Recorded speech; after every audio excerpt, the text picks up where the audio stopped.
Bueno, buenas noches, ¿cómo estamos? Buenas noches, doctor. Buenas noches, doctor, ¿cómo está? Doctor, buenas noches. ¿Cómo está? Ya aquí quemando los últimos cartuchos de la semana. Dios mío. Bueno.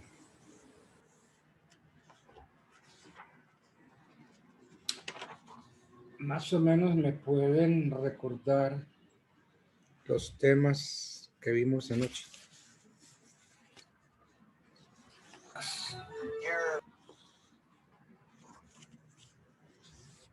Doctor, disculpe, anoche hablamos de cancelación, reposición y reivindicación de títulos valores.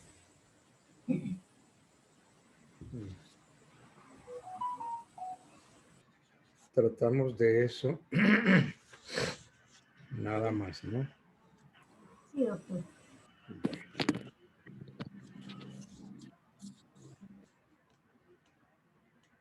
Miremos hoy algunas acciones. Ah, ¿ya habíamos visto algunas acciones? No. No importa, dígale que no importa. Que por supuesto que sí. Patricia Galvis, sí, doctor, acciones ya habíamos visto. Pero hay dos que no hemos visto,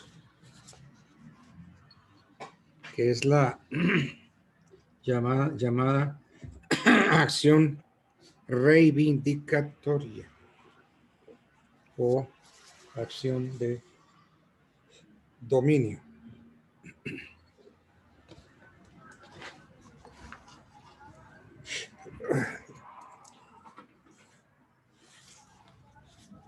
Busquemos el artículo 819 del Código de Comercio.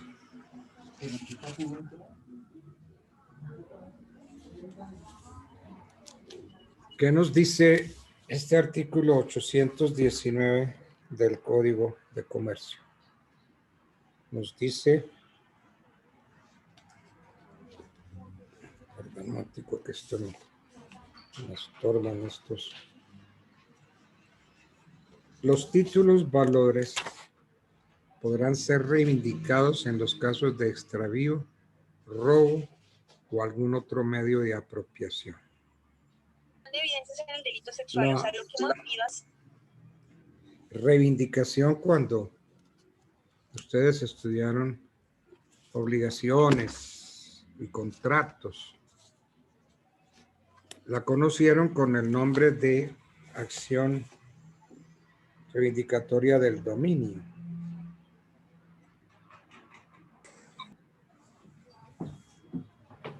La reivindicación también es conocida con el nombre de acción de dominio. ¿Cuál es esa?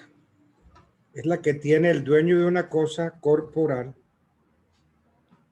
de la que está en posesión para lograr la restitución de quien tenga la cosa.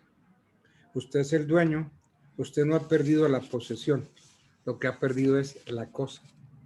Entonces, la acción reivindicatoria o acción de dominio para conseguir que le devuelvan la cosa. Ahora, ¿por qué se aplica a los títulos valores? Porque los títulos valores son cosas o bienes corporales. Entonces, puede operar esta acción en caso de extravío, hurto o algún otro medio de apropiación ilícita. Entonces, se puede ejercitar la acción reivindicatoria o la acción de dominio. Eso es propio de la teoría general de las obligaciones, propio también de los contratos, pero se aplica al derecho comercial, a los títulos valores.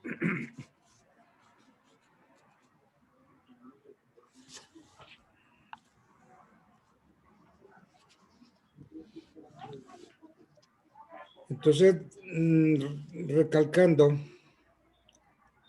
la reivindicación según el 946 del Código Civil, la reivindicación o acción de dominio es la que tiene el dueño de una cosa singular de que no está en posesión para que el poseedor sea condenado a restituírsela. Entonces, ¿qué se reivindica? En la teoría de las obligaciones, uno ve que se pueden reivindicar las cosas corporales, los bienes raíces y los bienes muebles. Pero la legislación comercial permite la reivindicación de títulos valores porque los títulos valores son bienes muebles de naturaleza comercial. Ok, entonces ya nos queda claro de que este principio de la acción reivindicatoria o de dominio propia del derecho civil también se le transmite al derecho comercial, al Código de Comercio y especialmente a los títulos valores, porque los títulos valores son bienes.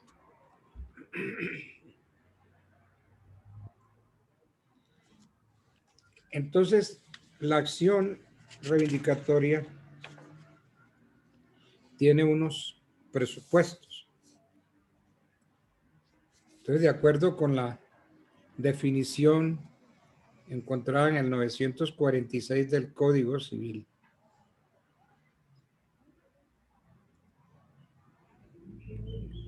y para prosperidad de la acción, es necesario de hablar de la legitimación por activa.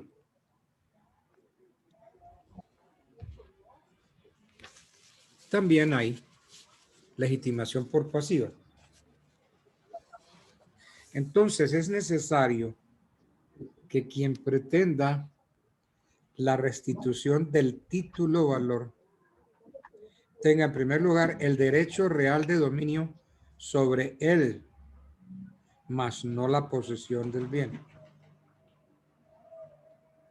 Entonces, quien establece una acción reivindicatoria no está obligado a pedir que se le declare dueño de la cosa que reivindica, sino que le basta probar que lo es.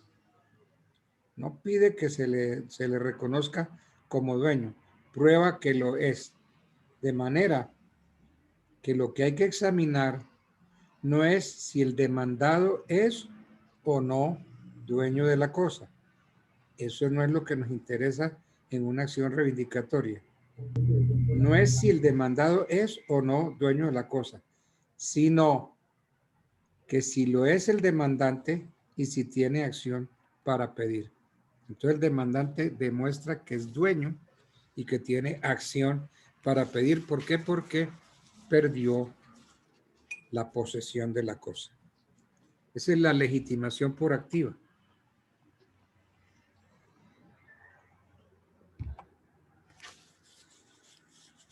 La legitimación por pasiva. La demanda debe dirigirse contra el actual poseedor del título, el título que se pretende reivindicar. O sea, quien lo tenga materialmente busca desvirtuar la presunción contenida en el 762, según la cual el poseedor es reputado dueño mientras otra persona no justifica serlo. Entonces, con el fin de verificar que la cosa está en poder del demandado, es necesario acudir a medidas cautelares como el secuestro, ¿Para qué? Para evitar que se pierda o se deteriore en manos del demandado. Esto lo trata el 958. Por eso es que dentro de las medidas cautelares, el demandante, el actor, puede pedir su secuestro. Miramos el 958 del Código Civil.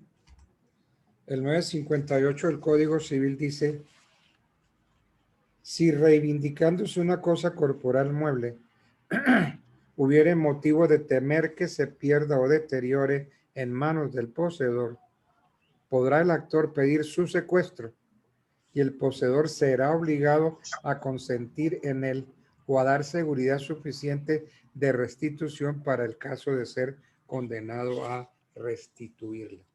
Entonces, dentro de las medidas preventivas, el demandante puede pedir el secuestro del título.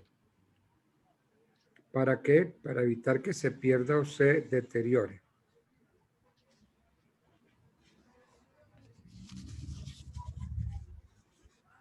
Bueno. El título valor debe ser individualizado, es decir, se debe identificar por su contenido literal y la clase de título. Se debe decir si es una letra de cambio, si es un pagaré, si es un cheque, de modo que se pueda distinguir de otro o de otros de la misma especie. Y es necesario que el título que se pretende reivindicar sea el mismo que está en posesión del demandado, de manera que el operador judicial, el juez, pueda confrontar la descripción que de él se haya hecho o de las pruebas aportadas por el actor, por ejemplo, como fotocopia del título, y entonces pueda confrontar las pruebas presentadas por el actor con las que se encuentren en el documento que haya sido secuestrado para hacer más eficaz la sentencia que ordena la restitución. Eso es, así, vista a grosso modo, la acción reivindicatoria. Hay otra acción que se llama la acción de endoso.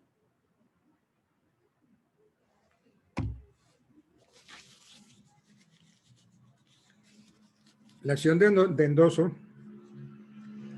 es el mecanismo por el cual el tenedor de un título a la orden que le ha sido transferido con la simple entrega. Es decir, necesita el endoso para poderse legitimar. Entonces no hay nada más que hacer. Hay que buscar el endoso para poder legitimar la posesión del título. Requisitos de la acción de endoso. Primero, que se trate de un título a la orden. Segundo, que el título le haya sido transferido al actor con la entrega. Y tercero, que se pruebe por el demandante la transferencia del documento. Y entonces, a través de un proceso de jurisdicción voluntaria, el juez debe colocar en el título o en la hoja adherida al título una constancia, la cual equivale a endoso. O sea, que el juez, es una parte difícil de decir, ¿no?, que el juez actúa como representante por disposición legal de quien debía endosar en propiedad y no lo hizo sin importar la causa o el motivo. Entonces, la demanda debe reunir los requisitos de ley y se debe anexar el título, pues en el título se debe colocar la constancia por el juez que equivale a endoso. En el auto admisorio se deben decretar las pruebas pedidas con el fin de demostrar que el documento fue transferido y se señalará un término de 15 días para la práctica. Y vencido este plazo, se dicta sentencia dentro de los 10 días siguientes. Bueno, entonces ya se acabaron las acciones. Yo estaba mirando hace un rato que hay algunos, bueno, hemos visto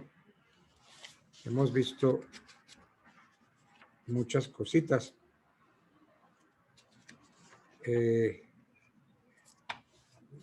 Me gustaría como sintetizarles lo que hemos visto. Por ejemplo, hemos visto consideraciones generales.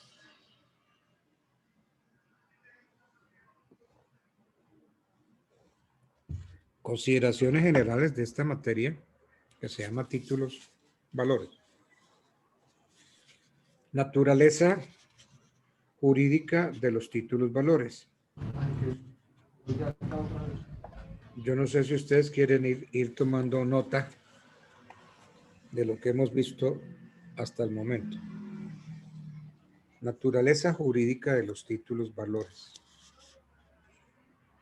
Definición de título, valor. Funciones de los títulos, valores. ¿Cuáles son esas funciones? De seguridad, de celeridad, probatoria y dispositiva. Los actos jurídicos en los títulos, valores, como documentos considerados como títulos, valores. Entre esos nos interesamos por los títulos creados en Colombia. Más que los títulos creados en el exterior, nos interesó más bien fue los creados en Colombia.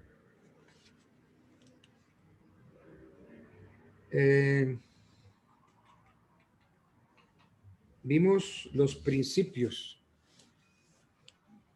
de incorporación, de literalidad, de legitimación y autonomía. Incorporación, literalidad, legitimación y autonomía. Hicimos una clasificación de los títulos, valores. Según el derecho incorporado, vimos los títulos, valores de contenido crediticio, los títulos, valores corporativos o de participación y los títulos, valores de tradición o representativos de mercancías.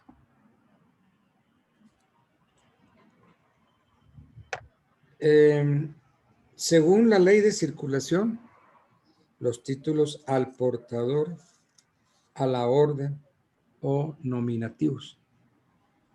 Nos interesó esa clasificación.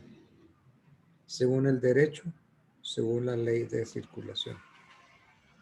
No estudiamos más porque con eso considero yo que está agotada en gran parte la materia ahí. Entonces también vimos la obligación cambiaria. Vimos los requisitos generales, esenciales y de la naturaleza. Vimos algunos títulos, valores en particular, como la letra de cambio, el pagaré, el cheque. Vimos las facturas cambiarias, la factura cambiaria de compra-venta y la factura cambiaria de transporte.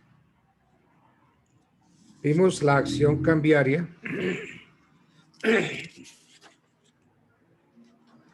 y dentro de las acciones vimos la acción causal, la acción de enriquecimiento cambiario, la acción de cancelación y reposición, y hoy vimos la acción reivindicatoria y la acción de endoso.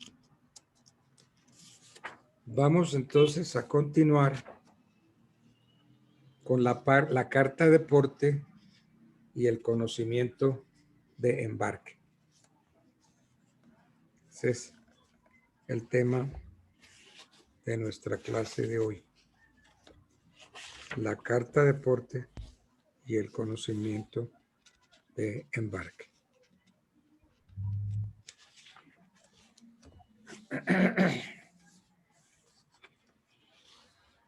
Por medio del contrato de transporte, una parte que se llama transportador. Algunos autores dicen transportador o transportista. La verdad es que mirando el Código General, el Código de Comercio, en su artículo 982, no encontramos el término transportista. 982. 982. Entonces,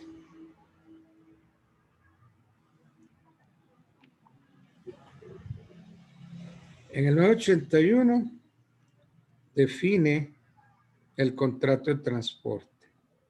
El transporte es un contrato por medio del cual una de las partes se obliga para con la otra a cambio de un precio a conducir de un lugar a otro por determinado medio y en el plazo fijado personas o cosas y a entregar estas al destinatario.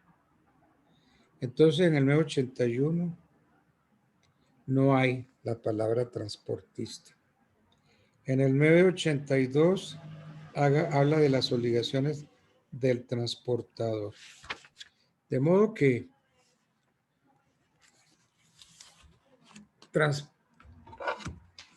transportador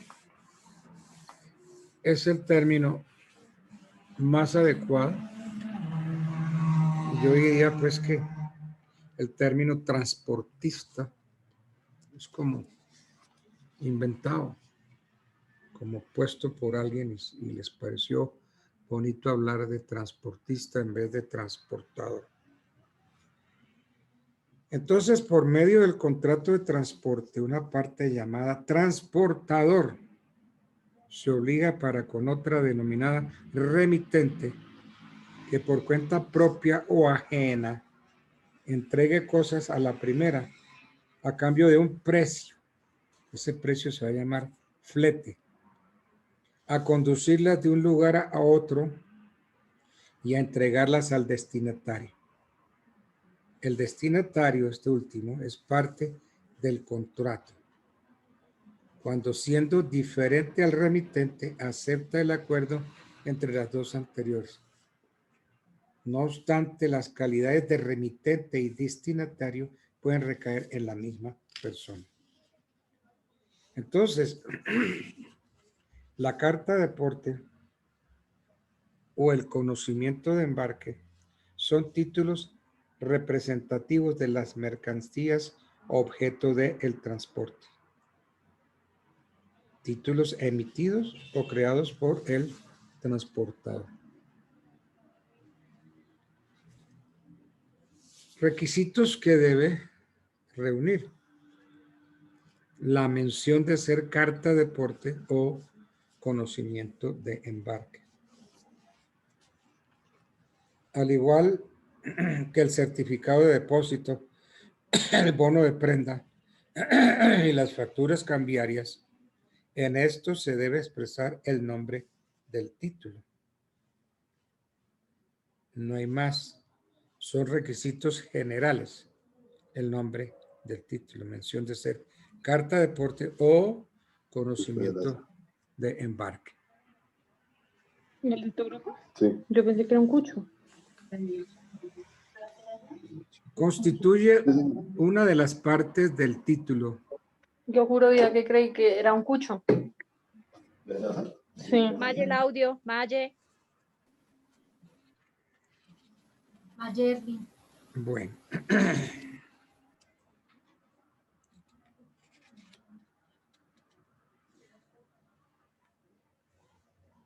El nombre y el domicilio del transportador. Eso es muy clarito, debe tenerlo la carta de porte. Lo mismo el conocimiento de embarque. Debe tener el nombre y el domicilio del remitente, el nombre del beneficiario o al portador.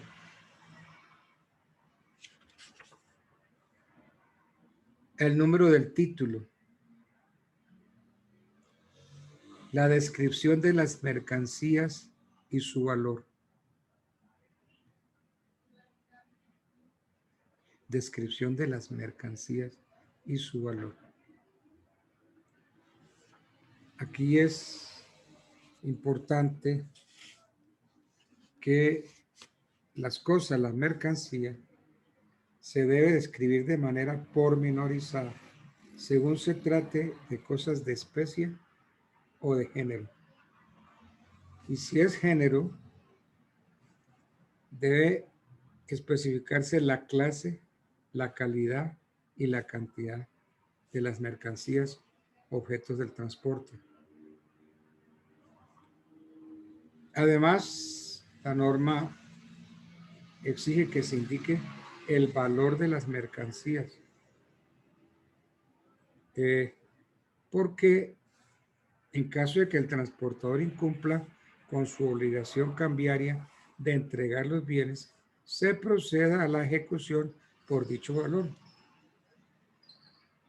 Entonces, la indicación del valor. Es la indicación de las mercancías. El precio del transporte. Se debe indicar la remuneración del transporte. Esta remuneración se llaman fletes. Los fletes y demás gastos del contrato a cargo del remitente. También se debe precisar si el precio ha sido pagado o no. Si no se ha pagado, la recepción de la mercancía por el destinatario a satisfacción lo hace solidariamente obligado al pago. Se debe indicar los lugares de salida y destino, ambos lugares. ¿Por qué? Porque necesitamos saber de dónde salió y a qué hora salió y qué fue lo que se embarcó, para efectos de la responsabilidad que contrae el transportador por una demora injustificada en la entrega al destinatario de la mercancía.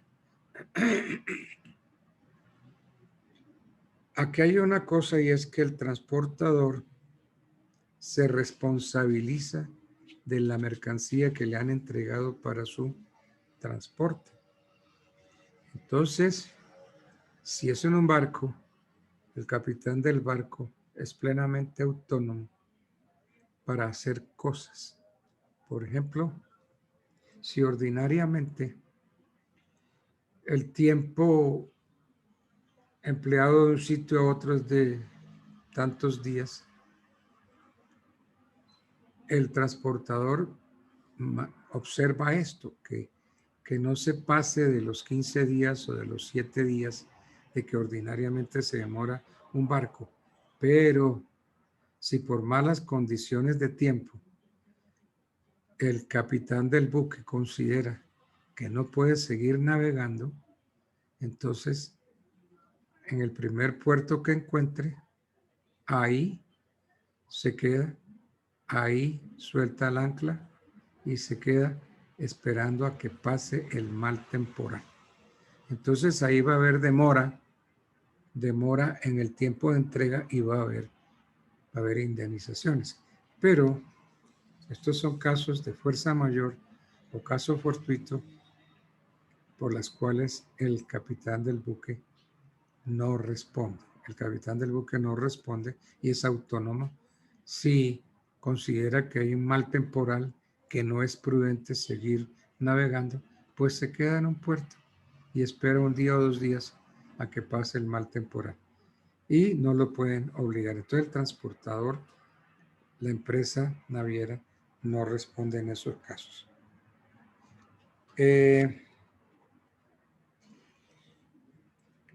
Además de los lugares de salida y destino, se debe indicar la vía utilizada para la conducción de las mercancías. Entonces se dice que la vía es marítima, que es aérea o que es terrestre. Y el vehículo utilizado será el avión, el barco o el camión. Entonces, cuando se trate del transporte por un vehículo, será necesario expresar los datos que lo identifiquen.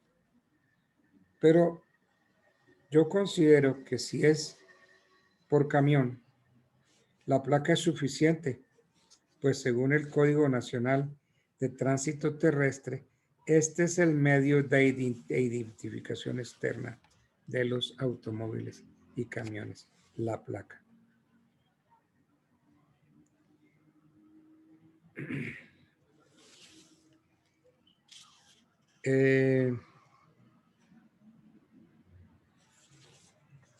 La fecha de entrega y la fecha de recibo.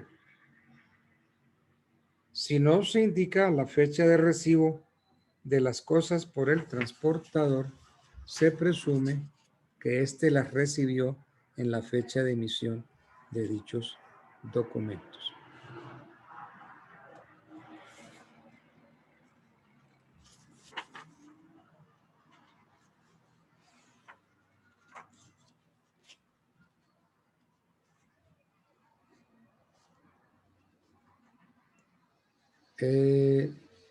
Dentro de las condiciones, pues, un lapso de tiempo para el recibo y entrega de las mercancías.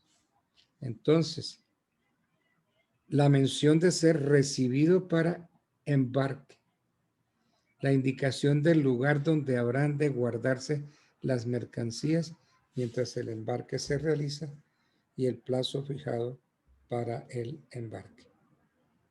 Porque es que es importante fijar dónde se van a llevar las cosas, dónde se van a estivar esas mercancías. Entonces es importante establecer, dejar constancia de que el contenedor, la paleta, el guacal y esas unidades cerradas, selladas, que son unidades de carga, es importante porque el transportador debe entregarlas en el mismo estado en que las recibe, porque se levanta un acta de entrega y entonces se entregan tantos contenedores, tantas paletas, tantos guacales cerrados, sellados. Entonces se deja constancia de la entrega. Y es importante porque el transportador se obliga por la pérdida total o parcial de la cosa transportada, se obliga de su avería y responde del retardo en la entrega desde el momento en que la recibe o desde el momento en que debió hacerse cargo de ella. Pero cuando se trate de pérdida parcial, saqueo o avería, notorios, apreciables a simple vista, el destinatario o tenedor del título deberá hacer las observaciones en el acto de entrega y recibo de la cosa transportada, salvo que por circunstancias especiales no sea posible su reconocimiento para apreciar su estado. Y puede el destinatario recibirlas bajo la condición de que sean examinadas dentro de los 3 días siguientes a la fecha de entrega en presencia del transportador o la persona que él designe. Y si se recibe la mercancía sin observaciones, se presumirá cumplido el contrato. Aquí hay algo que en la práctica pues hay que explicarlo. el transportador, el barco, el capitán del barco, dice que la responsabilidad termina con el gancho. La mercancía, el contenedor, la paleta, el guacal, lo estiva el barco con su propia grúa. Entonces el barco agarra el contenedor, el guacal, y lo introduce al barco. Y entonces, aquí es importante, ¿dónde dijo el dueño de la mercancía que quería que se le transportara? Generalmente buscan el transporte más barato. Y entonces el transporte más barato es sobre cubierta, porque el transporte mejor es el que va en las bodegas, porque en las bodegas no se moja, en las bodegas no le da el sol. Pero si se transporta sobre cubierta, en la cubierta le da el sol y se moja, el agua moja. De modo que, según eso, pues la responsabilidad cambia, varía.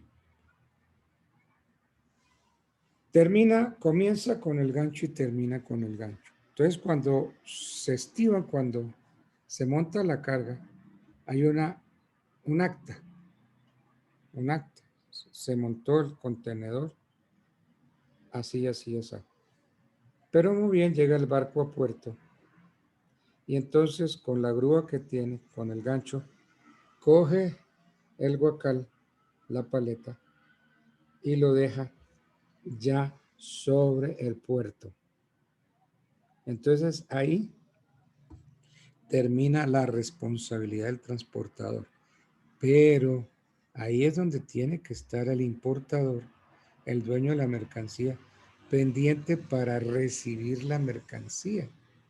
Y hay un funcionario que se llama el merciólogo, que lo llaman para que dé constancia de cómo se recibió el contenedor.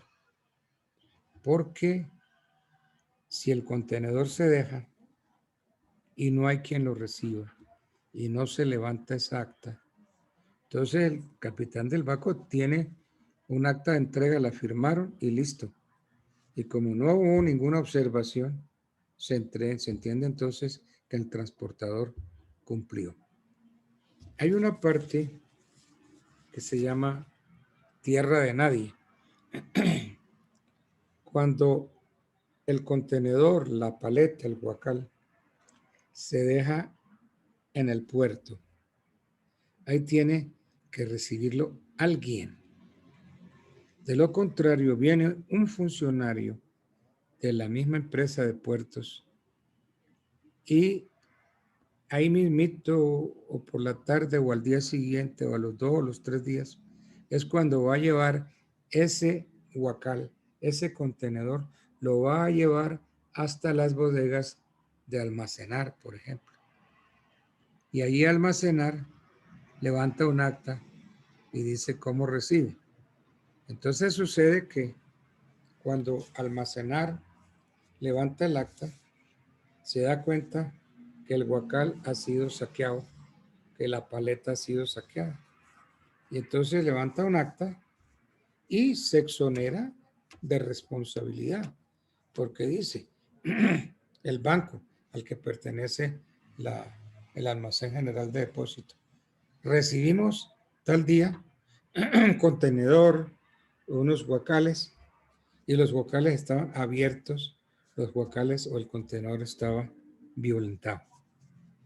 Entonces ahí se exonera de responsabilidad el almacén de depósito. Entonces la pregunta se hace, ¿y quién responde? Porque cuando la mercancía llegó, no hubo nadie que la recibiera, nadie que dejara constancia de cómo dejó el capitán del buque el contenedor, sino que lo dejó ahí. Entonces ya el capitán del buque se exoneró, porque él ya tiene un acta de entrega. Ahí entregó y listo. Pero no se dice en qué condiciones estaba, quién lo recibió.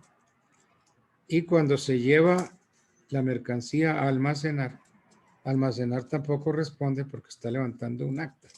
Entonces, hay un espacio, un interregno entre el momento en que el contenedor o la paleta, el guacal, se deja en puerto y de ahí al almacén general depósito a almacenar.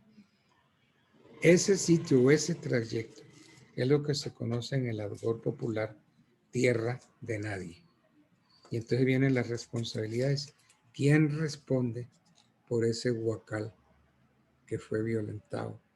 ¿Quién responde por las paletas, las cajas que estaban selladas y aparecieron abiertas? No responde nadie.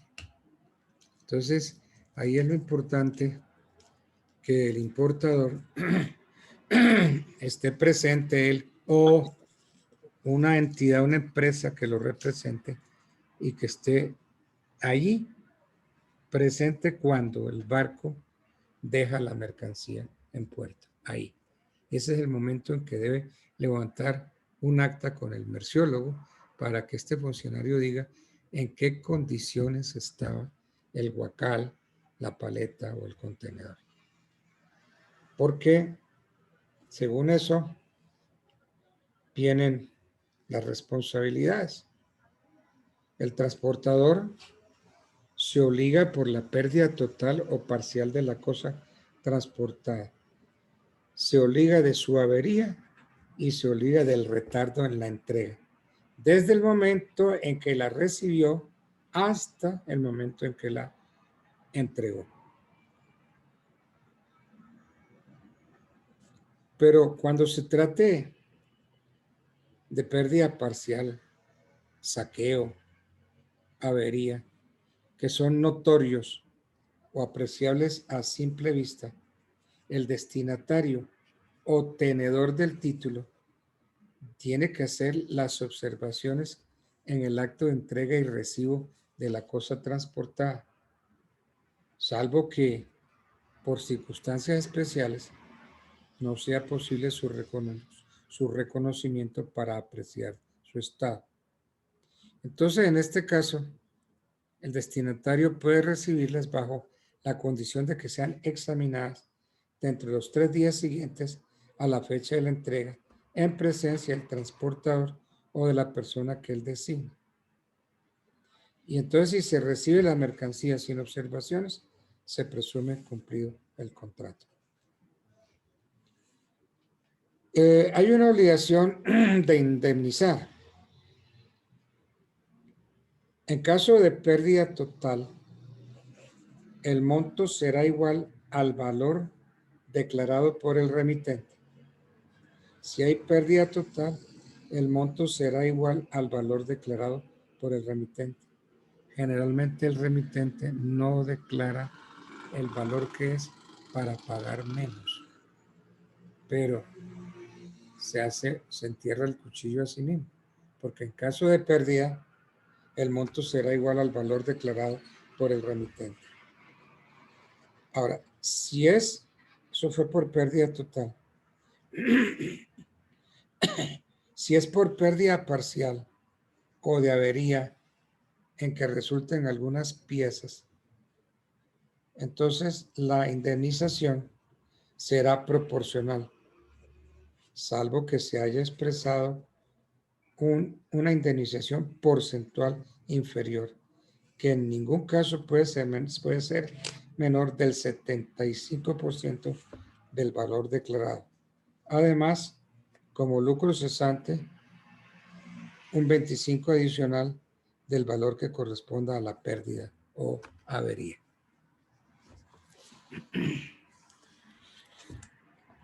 En estos casos, el ejercicio de la acción cambiaria es procedente por daño emergente y lucro cesante en consideración a que los valores resultantes los serán pues de simple operaciones aritméticas, porque es que uno de los requisitos es que se indique el valor de la cosa transportada sobre el cual se aplicarán los porcentajes correspondientes.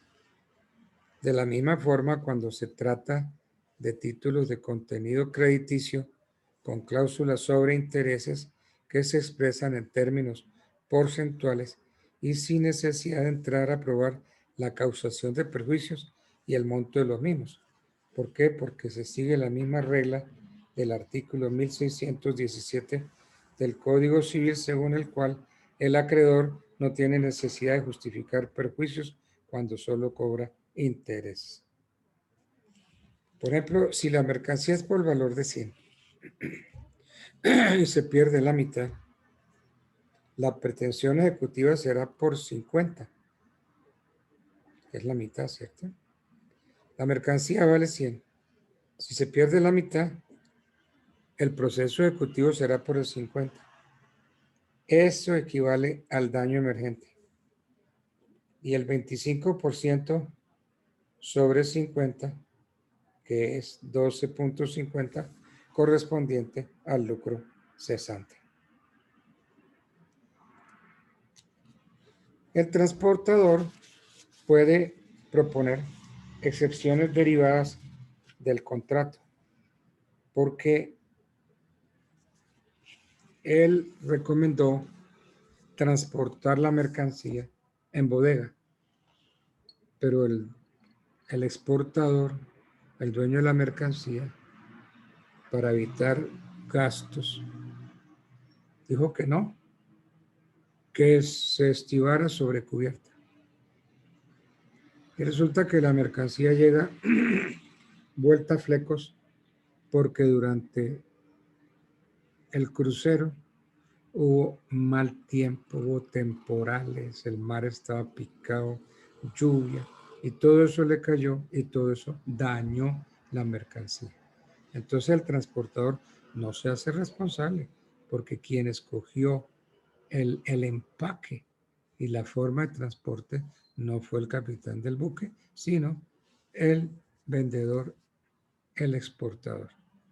Entonces, es mejor transportar en cubierta, pagar el mayor valor para que igualmente sea así la indemnización en caso de pérdida. Ahora bien, el caso fortuito o la fuerza mayor son eximentes de responsabilidad. Entonces, pues ahí hay una discusión, ¿no? Ellos dicen que el caso fortuito es una cosa y la fuerza mayor es otra. Para mí el caso fortuito y la fuerza mayor es una misma cosa.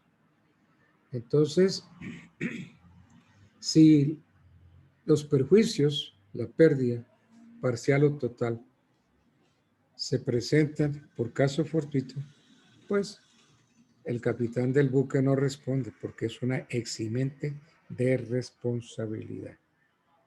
Se dañaron las cosas por fuerza mayor, por un caso fortuito.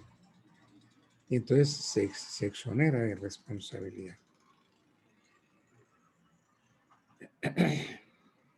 Entonces el transportador, como les decía hace un ratico, puede proponer excepciones derivadas del contrato en caso de que no se hagan las observaciones o protestas en el acto de la entrega o el reconocimiento entre los 3 días siguientes a la entrega cuando se recibió bajo esta condición. Bueno.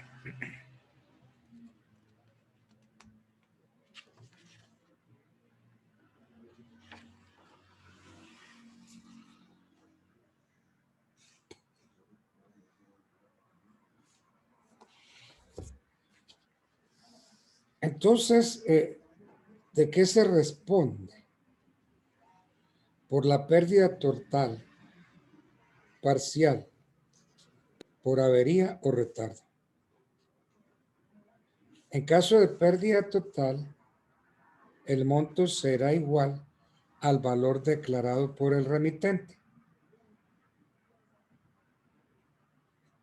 Si es por pérdida parcial o de avería en que resulten algunas piezas ilesas, salvo que fuere de las que componen un juego, que se considerará pérdida de las mismas. La indemnización será proporcional, salvo que se haya estipulado una indemnización porcentual inferior, que en ningún caso puede ser menor del 75% del valor declarado. Además, como lucro cesante, un 25 adicional del valor que corresponda a la pérdida o avería. Eso es más o menos las cantidades, las cifras.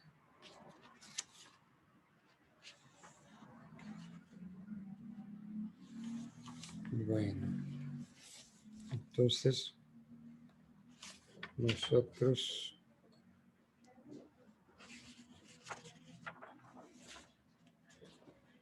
estamos en la carta de aporte y el conocimiento de embarque.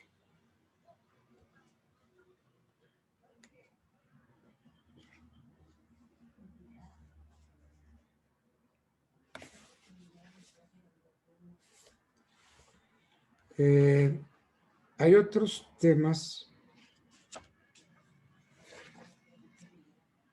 para estudiar. Esos pueden ser el certificado de depósito y el bono de prenda.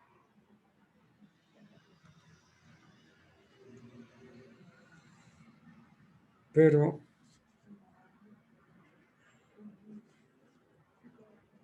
vimos el ejercicio de la acción cambiaria, pero me gustaría ver las cauciones cambiarias. Por ejemplo, el aval.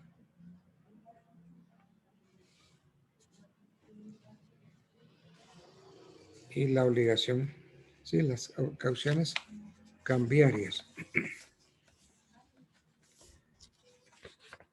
Miremos a ver entonces.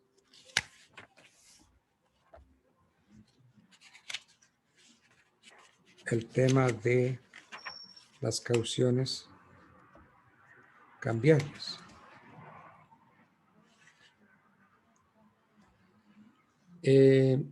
Generalmente los tratadistas hablan de garantías civiles y garantías comerciales. Sin embargo, el nombre correcto de esas garantías civiles o comerciales es el de caución. Caución. Yo los remito al artículo 65 del Código Civil. El Código Civil dice: caución significa generalmente cualquier obligación que se contrae para la seguridad de otra obligación propia o ajena. Y dice: son especies de caución la fianza, la hipoteca y la prenda. Y la garantía del cumplimiento puede constituir el patrimonio del deudor como la fianza o recaer sobre algunos de sus bienes como la prenda. Entonces, eso en el civil. El derecho cambiario no es ajeno al tema de las cauciones, ya que regula dos instituciones en especial: el aval y el endoso en prenda. El aval como una garantía personal y el endoso como caución real. Pero como el artículo 65 es taxativo, dice que ejemplos, trae el artículo 65, ejemplos de caución: la fianza, la hipoteca y la prenda. El artículo es taxativo, no admite más. Entonces, desde ese punto de vista, el aval no sería caución, porque, repito, al ser el artículo 65 taxativo, no lo incluyó. Y si no lo incluyó, no podemos hablar de que el aval es una caución.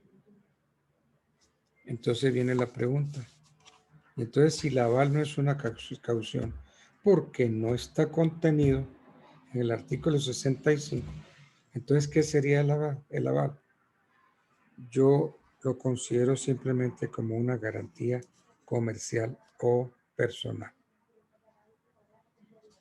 Bueno.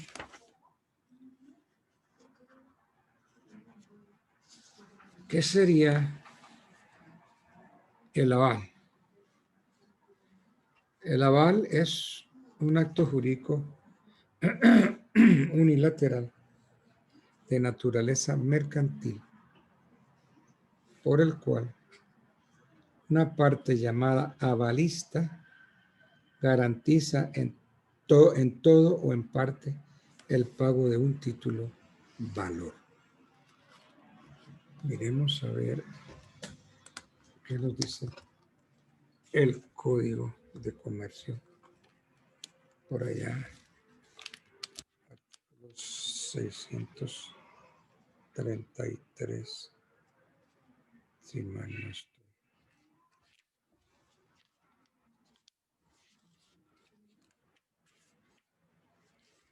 El 633 dice, mediante el aval se garantiza en todo o en parte el pago de un título valor. ¿Quién es el avalista? El avalista es la persona que garantiza en todo o en parte el pago de un título valor y no obstante ser un garante, la norma advierte que el avalista contrae una obligación autónoma y en consecuencia su obligación será válida aunque la de su avalado no lo sea. Ahora, muchos dicen que el aval es una fianza. No. No puede confundirse la figura del aval con la de la fianza, porque el aval es una figura autónoma, mientras que la fianza es una responsabilidad accesoria. Y a diferencia de lo que sucede con el aval, si la obligación principal es nula o está afecta de algún otro vicio, esos vicios están llamados a repercutir en la responsabilidad accesoria del fiador.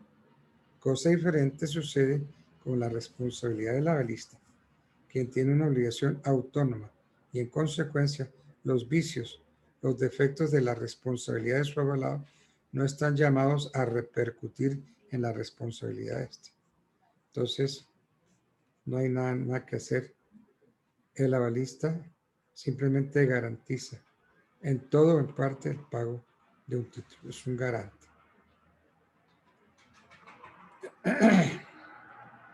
¿Cómo se hace constar el aval? El aval puede constar o podrá constar en el título mismo o en una hoja adherida que se le pega al título. Podrá también otorgarse por escrito separado en que se identifique plenamente el título cuyo pago total o parcial se garantiza y se expresa con la fórmula por aval u otra equivalente y deberá llevar la firma de quien lo presta. Ahora, el artículo 634 nos dice que la sola firma puesta en el título, cuando no se le pueda atribuir otra obligación, se tendrá como aval. A falta de mención de cantidad, el aval garantiza el importe total del título.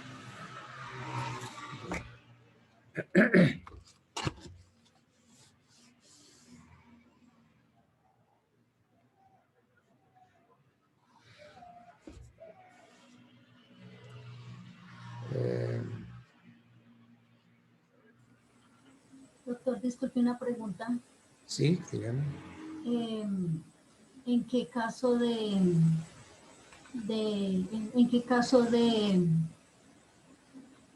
se utilizan los avales? ¿En qué caso de negocio se utiliza el aval de contrato? Bueno, el aval es de naturaleza mercantil, eminentemente mercantil.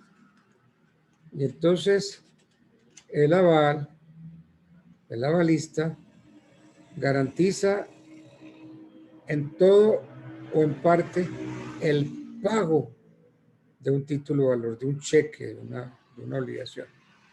Entonces, esta obligación se llama avalada o el titular de esa obligación se llama avalado. Entonces, hace parte del documento cambiario y el aval sería una caución personal, pues el patrimonio del avalista constituiría la prenda general del acreedor.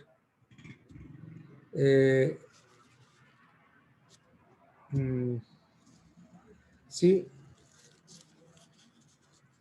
es una operación comercial, aunque es solemne. ¿Por qué solemne? Porque debe constar en el mismo título o en una hoja pegada al título. También puede otorgarse por escrito separado en que se identifique plenamente el título cuyo pago se garantiza y se expresa siempre por la fórmula por aval u otras equivalentes. Por ejemplo, como avalo, garantizo.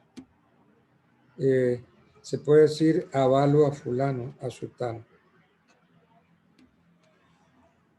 Entonces es un negocio eminentemente comercial.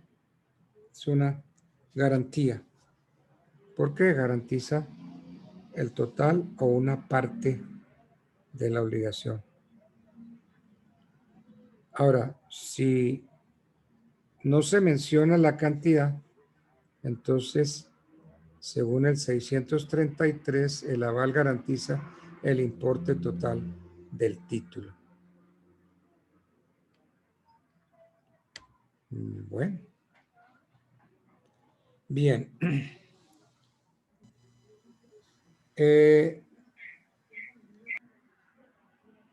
¿Quién es el avalado?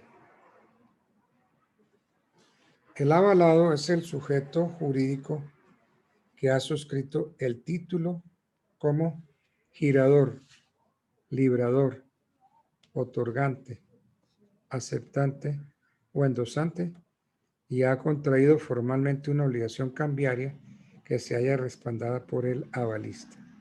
Entonces el avalado es, repitiendo, es el sujeto jurídico que ha suscrito el título como girador, el avalado, ¿no? Que ha suscrito como girador, como librador, como otorgante, como aceptante, como endosante, y ha contraído formalmente una obligación cambiaria. Esa obligación se haya respaldada por el avalista. Cuando en el documento que contiene el aval no se precisa el obligado al cual se le está garantizando la obligación, entonces entendemos que quedan garantizadas las obligaciones de todas las partes en el título. O si el avalista quiere indicar la persona avalada, debe decirlo de una manera expresa. Por ejemplo, avalo al aceptante fulano de tal.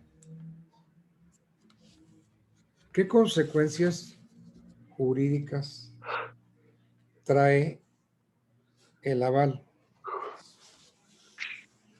El avalista se obliga en los términos que corresponderían formalmente al avalado, es decir, al garantizar la obligación del aceptante o del otorgante. También es considerado como principal, con las consecuencias propias de esta clase de obligados, como el término de prescripción de la acción directa y que no opera en su forma la caducidad. Si es de los demás obligados de regreso, entonces asume esta misma calidad, pero el deber de pago se contrae de manera autónoma, independiente. Bueno.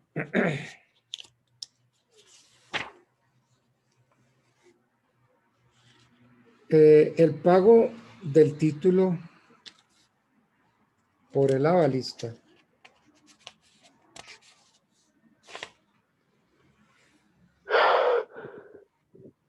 es que voy a explicar el caso de la subrogación cambiaria. El pago del título por el avalista genera como consecuencia la adquisición de los derechos consignados en el documento contra el avalado. Repito, el pago del título por el avalista trae como consecuencia la adquisición de los derechos consignados en el documento contra el avalado, constituyendo un típico evento de subrogación cambiaria. Además, es necesario verificar qué derechos cambiarios tendría el avalado contra los demás obligados, porque estos se le trasladan. Por ejemplo, a ver, la persona garantizada en la letra de cambio ocupa el lugar de girador y como tal el pago del título por él lo subroga cambiariamente contra el aceptante. Y este mismo derecho lo tiene el avalista. La fianza. Son especies del mismo género, garantías, ¿no? Pero garantías que el código no llama así. El código las llama caución. Entonces, de conformidad con el artículo 65, la fianza es una caución regulada, como se dice en el artículo 65, para seguridad de obligaciones propias o ajenas. Sin embargo, presenta características que la diferencia de la institución mercantil. A ver, miremos. El aval es una obligación autónoma, independiente. ¿Qué dice?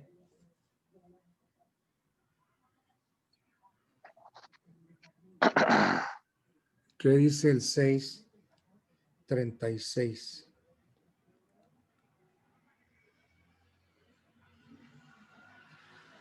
Dije que el aval es una obligación autónoma independiente. El 636 dice, el avalista quedará obligado en los términos que corresponderían formalmente al avalado y su obligación será válida aun cuando la de este último no lo sea. Aquí yo le haría esta anotación al 636, aunque la ley dice que el avalista contrae formalmente la obligación de su avalado.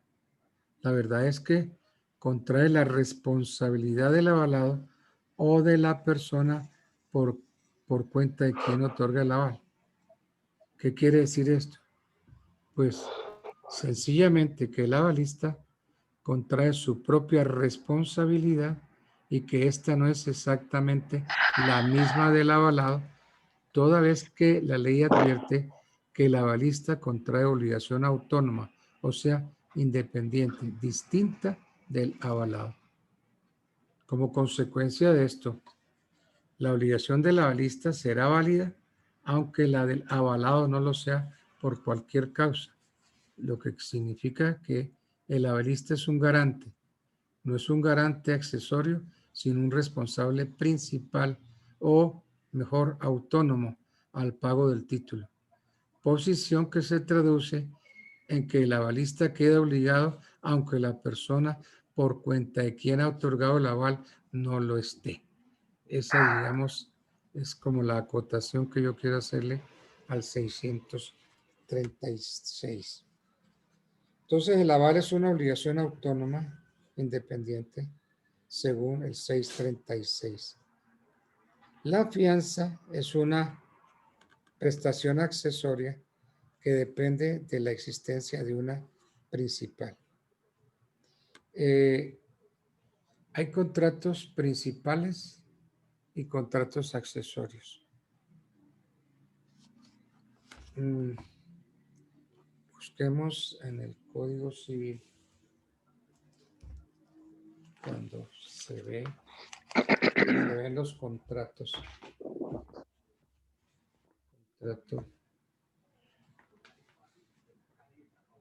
Contrato pues principal, el que subsiste por sí solo, y accesorio, el que sigue la suerte de lo principal. Pero el código aclara un poquito más.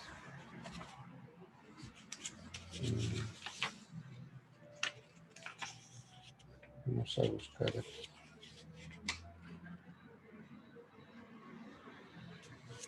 Sí. Artículo 1499.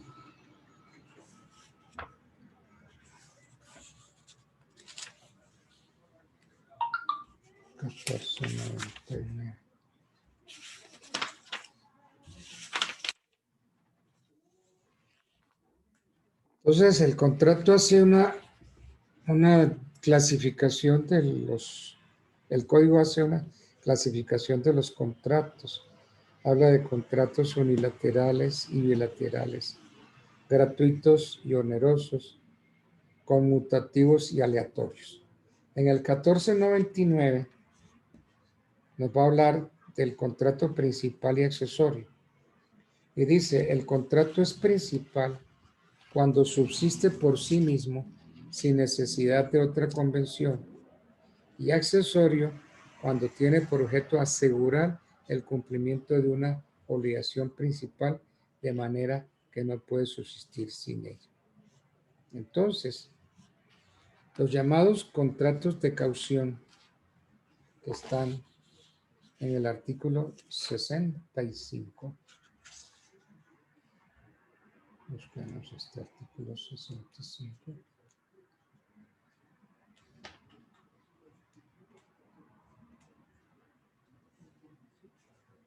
A ver.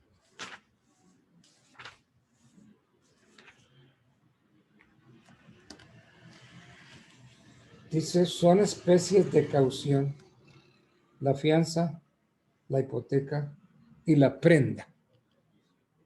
El artículo es taxativo. ¿Qué cauciones considera el código? Como caución significa generalmente cualquier obligación que se contrae para la seguridad de una obligación propia ajena. Entonces esto sería un contrato accesorio. Las cauciones son contratos accesorios porque garantizan el cumplimiento de una obligación propia o ajena. Y son especies de caución la fianza, la hipoteca y la prenda. No menciona el aval, no menciona ninguna otra. Por ejemplo, no menciona la anticresis, que podría ser otro contrato de caución, la anticresis. Entonces, el aval es una obligación autónoma independiente. La fianza es una prestación accesoria, un contrato accesorio que depende de la existencia de una principal. En el aval se le puede cobrar primero al avalista. En la fianza no. En la fianza no, porque el fiador goza del beneficio de exclusión. En el aval se garantiza una obligación mercantil contenida en el título. En la fianza se pueden garantizar obligaciones civiles e incluso hasta obligaciones naturales.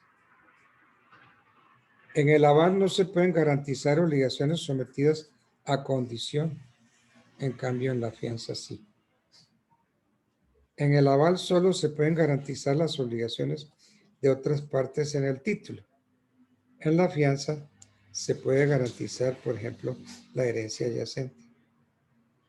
El pago del título por el avalista le concede una acción cambiaria contra el avalado. En cambio, el pago por el fiador le otorga una acción común para obtener el reembolso de lo pagado. Entonces, miremos y citemos los artículos. Dije que el aval es una obligación autónoma e independiente. Consultar artículo 636 del Código de Comercio. 636, el avalista quedará obligado en los mismos términos que corresponderían formalmente al avalado y su obligación será válida aun cuando la de este último no lo sea. Entonces, el aval es una obligación autónoma independiente.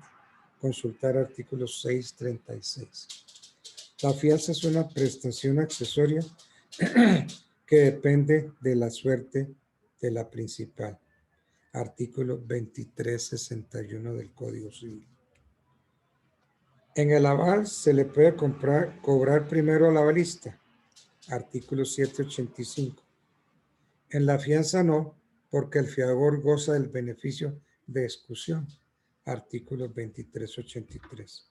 Repito, en el aval se le puede cobrar primero al avalista. Artículo 785. En la fianza no, porque el fiador goza del beneficio de exclusión, según el artículo 2383. En el aval se garantiza una obligación mercantil contenida en el artículo 6, contenida en el título, artículo 633. En la fianza se pueden garantizar obligaciones civiles o naturales, de conformidad con el 2364 del Código Civil. En el aval no se pueden garantizar obligaciones sometidas a condición. En cambio, en la fianza sí. Artículo 2365.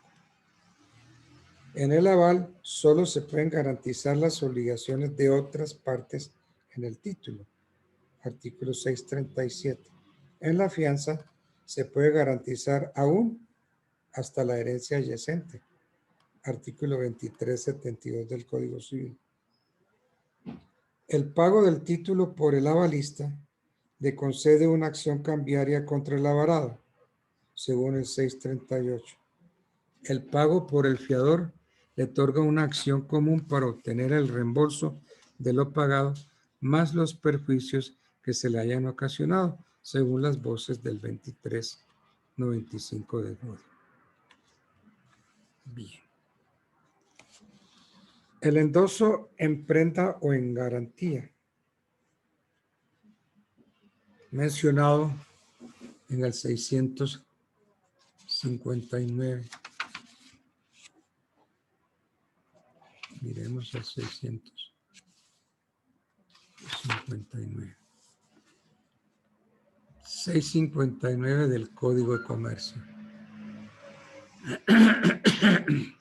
El endoso en garantía se otorgará con las cláusulas en garantía, en prenda u otra equivalente. Constituirá un derecho prendario sobre el título y conferirá al endosatario, además de sus derechos de acreedor prendario, las facultades que confiere el endoso en procuración. No podrán oponerse al endosatario en garantía las excepciones personales que se hubieran podido oponer a tenedores anteriores.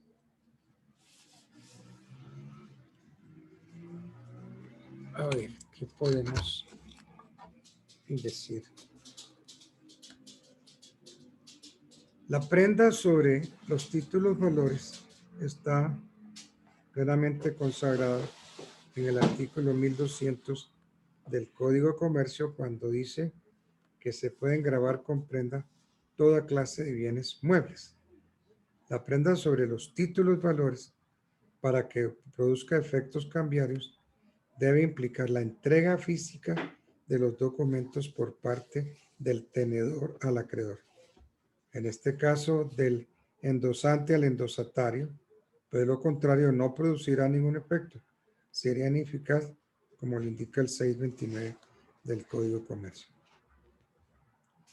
El endosatario en prenda tiene en primer lugar los poderes y facultades de un endosatario en procuración, o sea, tiene la posibilidad de presentar el título para la aceptación si requiere de aceptación, presentarla para el pago judicial o extrajudicialmente, solo que la cobranza no la realiza para su endosante, sino que puede actuar a nombre propio.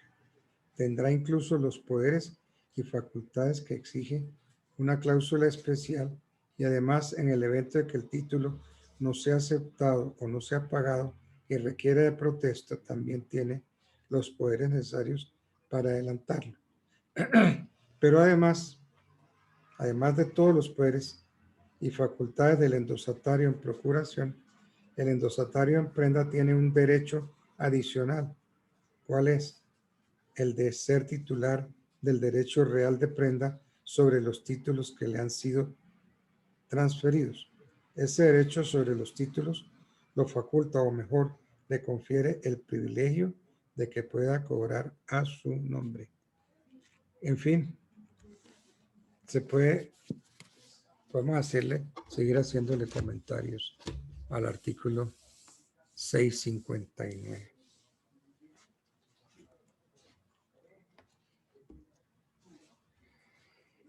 Entonces, el endoso en prenda o en garantía mencionado en el artículo 659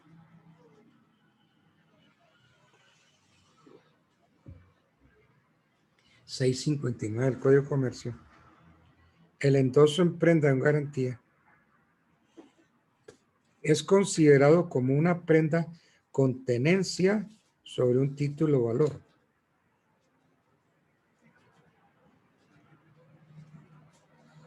Perdón un momentico.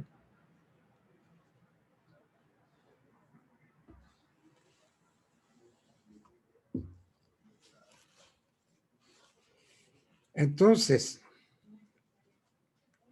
el endoso en prenda o en garantía es considerado como una prenda con tenencia sobre un título de valor, pues el endosante debe entregar el título al acreedor.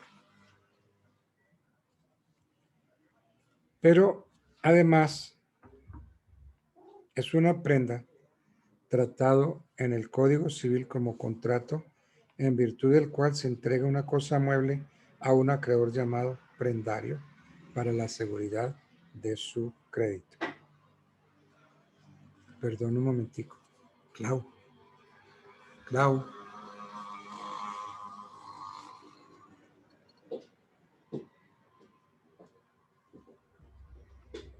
Me pidieron. Pero aquí todo les puse ahí.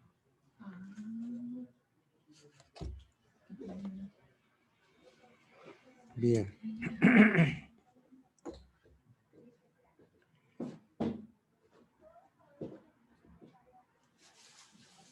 Entonces, el endoso en prenda o en garantía es considerado como una prenda con tenencia sobre un título valor, pues el endosante debe entregar el título al acreedor.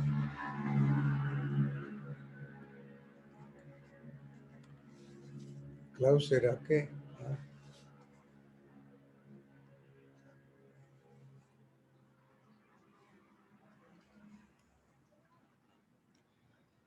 De la misma forma que el aval participa de las garantías reguladas en el derecho cambiario, constituyendo un acto jurídico unilateral de naturaleza mercantil, tiene por objeto dar seguridad del cumplimiento de obligaciones propias o ajenas extracambiarias. Es una prenda tratado en el Código Civil como contrato, en virtud del cual se entrega una cosa mueble a un acreedor llamado prendario para la seguridad de su crédito. Y se perfecciona con la entrega de la prenda al acreedor. Así las cosas. La naturaleza jurídica es la de constituir una prenda sobre un título o valor, confiriendo al endosatario en garantía los derechos de acreedor prendario. Ese es el endoso en prenda. El endoso requiere de una cláusula especial, una cláusula que puede ir entre comillas en garantía, en prenda u otra equivalente. El nombre del endosatario en prenda y la firma del endosante en garantía. Por ejemplo, endoso en prenda a Megano, a fulano y firma. Y deberá constar en el título. ¿Cuáles son los derechos y facultades del endosatario? Según se desprende del 659, el endosatario en prenda tiene todos los derechos como acreedor prendario y las facultades que se le confieren en el endoso en procuración. ¿Cuál es? La de presentar el título para la aceptación, cobrarlo, protestarlo. Tiene esas facultades. Como acreedor prendario, tiene el derecho de retener el título en garantía del cumplimiento de la obligación mientras no se le haya pagado en su totalidad. El endoso en garantía goza del derecho de persecución en caso de que pierda la tenencia del título y aún contra el deudor que se haya constituido la prenda mediante una acción para recobrarla, que es la acción reivindicatoria, porque el derecho constituido sobre el título es real y según el 948 los otros derechos reales pueden reivindicarse. Entonces, la acción reivindicatoria o de dominio, que también se le conceden al poseedor regular con justo título. Y ahora estamos viendo que se le concede la acción reivindicatoria para recobrar la posesión del título. Sí, el endosatario en garantía goza del derecho de persecución en caso de que pierda la tenencia del título,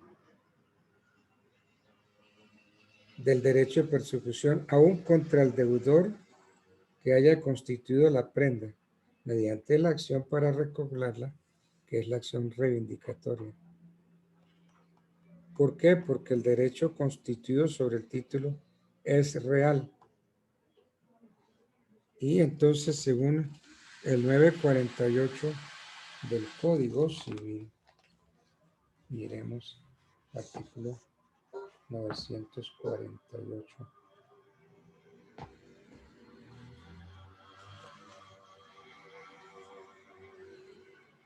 Hablando de las cosas que pueden reivindicarse, dice el 948.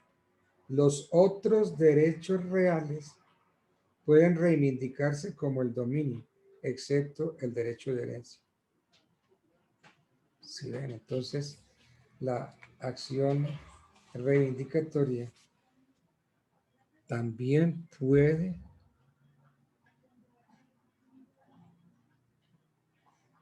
como el derecho de dominio, también puede reivindicarse, porque dice el 940, dice, los otros derechos reales pueden reivindicarse. Entonces la acción reivindicatoria también cae para el endosatario en garantía, que goza del derecho de persecución en caso de que pierda la tenencia y puede ejercitarla aún contra el deudor que haya constituido la prenda mediante esa acción. Estamos analizando qué es la acción reivindicatoria. ¿Por qué? Porque el derecho constituido sobre el título es derecho real, son las voces del 948. Entonces el 948 dice, los otros derechos reales pueden reivindicarse. Ahora, en caso de que la obligación garantizada no sea pagada oportunamente, una vez se haga exigible, tiene derecho para ejercer una acción ejecutiva con garantía real y solicitar la venta en pública subasta del título para que con el producto se le pague o que a falta de postura se le adjudique el bien hasta concurrencia de su crédito. Eso es una norma muy conocida que es el 2422 del Código Civil. Por último, el endosatario en garantía goza del derecho de preferencia, según las voces del 2492. Goza del derecho de preferencia sobre otros acreedores cuyos créditos no son preferidos. Por ejemplo, los créditos de la quinta y última clase, según el 2509, para que se le pague primero hasta concurrencia del crédito. El endosatario en garantía goza del derecho de preferencia. Entonces hay que pagarle primero a él que, por ejemplo, los créditos quirografarios, los que están cobrando con un cheque, con una letra, un pagaré. Esos son créditos quirografarios, que son créditos de la quinta clase. Y entonces tiene derecho para que se le pague primero hasta concurrencia del crédito. Entonces tiene derecho de preferencia. Bueno.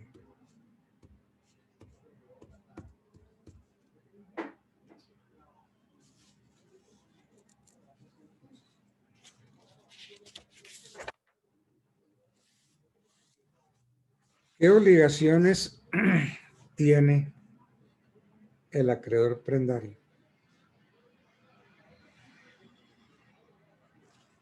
Aunque el artículo 659 que trata de esta clase de endoso solo hace referencia de manera expresa a los derechos que como acreedor prendario tiene.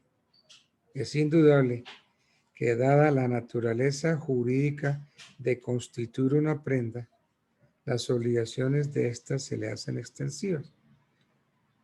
¿Cuáles son las obligaciones? Primero, restituir el título una vez que el crédito ha sido satisfecho. Eso es según las voces del 2426 del Código Civil. Restituir el título una vez el crédito ha sido satisfecho. Segunda obligación, guardar y conservar el título como buen padre de familia y responder de los deterioros que la prenda haya sufrido por su hecho o culpa, según el 2419, como cuando deja caducar o prescribir las acciones cambiarias. Con mucha frecuencia, uno encuentra, tanto en el Código Civil como en el Código de Comercio, pero especialmente en el Código Civil, de que debe guardar, de que debe conservar, que debe comportarse como un buen padre de familia. El buen padre de familia, para que ustedes no se maten, solamente lo van a encontrar en la obra de Tungmasó, en la responsabilidad civil extracontractual de Tungmasó. ¿Quién, cuando se dice que se debe comportar o que no se comportó como se hubiera comportado un buen padre de familia? Que no se comportó como se hubiera comportado, que debe comportarse como un buen padre de familia. Entonces, la expresión buen padre de familia, ¿quién es el buen padre de familia? Pues el buen padre de familia, palabras más, palabras menos, es esa persona normal, común, ese tercero que está por allá ajeno a mi negocio, ese tercero, ese hijo de la gleba que está por allá, que yo no sé quién es. Ese tercero lo traemos y lo ponemos en las mismas condiciones de modo, tiempo y lugar para el negocio que nos ocupa, entonces ese tercero, puesto en esas circunstancias, ¿cómo se comportaría? Entonces los Maso dicen, debe comportarse como una persona medianamente prudente, medianamente negligente. Entonces es que yo me comporté como un padre de familia. Yo me comporté medianamente prudente, medianamente diligente. Entonces,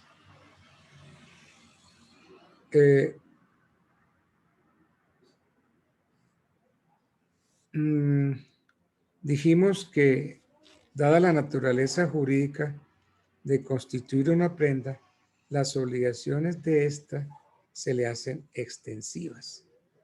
Obligaciones del acreedor prendario. Aunque el 659 que trata de esta clase en dos solo hace referencia de manera expresa a los derechos que como acreedor prendario tiene, es indudable que dada la naturaleza jurídica de constituir una prenda, las obligaciones de ésta se le hacen extensivas. ¿Y cuáles son las obligaciones? Ya lo dijimos. Restituir el título una vez el crédito ha sido satisfecho. Guardar y conservar el título como un buen padre de familia, ¿ven? Responder los deterioros. Entonces, una de las obligaciones es guardar y conservar el título como buen padre de familia y a responder de los deterioros que la prenda haya sufrido por su hecho o culpa, como cuando deja caducar o prescribir las acciones cambiarias. Entonces, esa responsabilidad del buen padre de familia la encuentran ustedes únicamente en Tung Maso. Y es ese caso que yo les digo. Tung Maso dice que el buen padre de familia es ese tercero que no tiene nada que ver, y ese lo traemos y lo ponemos en mi caso concreto, y entonces ese tercero puesto en igualdad de condiciones, modo, tiempo y lugar, ¿cómo se comportaría? Todo el buen padre de familia debe comportarse medianamente prudente, medianamente diligente. Y esas serían las obligaciones del acreedor prendario. Bueno, entonces creo que el examen está para el 28-29. Vayan haciendo sus grupitos de 10, que ese grupito escoja una temática, pero no una temática de qué es un acreedor prendario, no, un tema. Entonces lo estudian y el día del examen lo desarrollan, y entre los 10 lo vamos resolviendo, lo vamos desenvolviendo, lo vamos desarrollando. Y entonces yo voy mirando cada uno en particular, cómo se comporta, cómo contesta, si sí interviene o no interviene, y entonces de conformidad con eso yo califico. Ese es el primer examen. Entonces ese grupo de 10 que presentó el primer examen se va a presentar igualito para el examen final. Entonces ese mismo grupo presentará el examen final, que va a ser más o menos una réplica de lo que puede ser este examen. Entonces, ¿cuál es la nota de la materia? Los dos exámenes se suman y se dividen por la mitad, y esa es la nota definitiva. Que usted sacó 5 en el primero y 5 en el segundo, entonces 5 y 5, 10. 10 dividido entre 2 da 5, entonces 5 sería su nota. 4 en el primero, 4 en el final, total 8. 8 dividido entre 2, 4. Y así es como va a salir la nota del examen, la nota de la materia. Entonces, dos exámenes, cada examen tiene su valor propio, el 50%. Bueno, muchachos, ya faltan 10, 12 minutos para las 10. Vamos a dejar por hoy la materia aquí en este tema. Y se terminó la semana. Que pasen ustedes un buen fin de semana, que descansen, protéjanse mucho, no cometan pendejadas, y que les traiga el COVID. Defendámonos de eso. Bueno, me place saludarlos. Feliz noche, doctor. Gracias por la clase. Doctor, Dios lo bendiga y bueno. Que Gracias, descanse, doctor. doctor. Muchas gracias, doctor. Chao, chao, hasta mañana. Gracias, profe. Bueno, hasta mañana.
Claro, no me apareció el letrerito de finalizar para todos, entonces no he podido cerrar. Y si viste también, ¿no? Que metieron el hocico en el paso.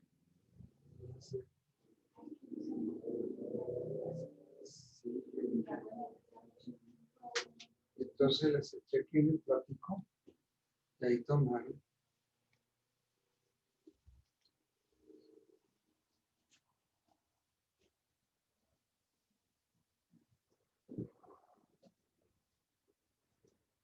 Ustedes que no encuentro, no me aparece. Ahí no me aparece. Le dice finalizar, no me aparece.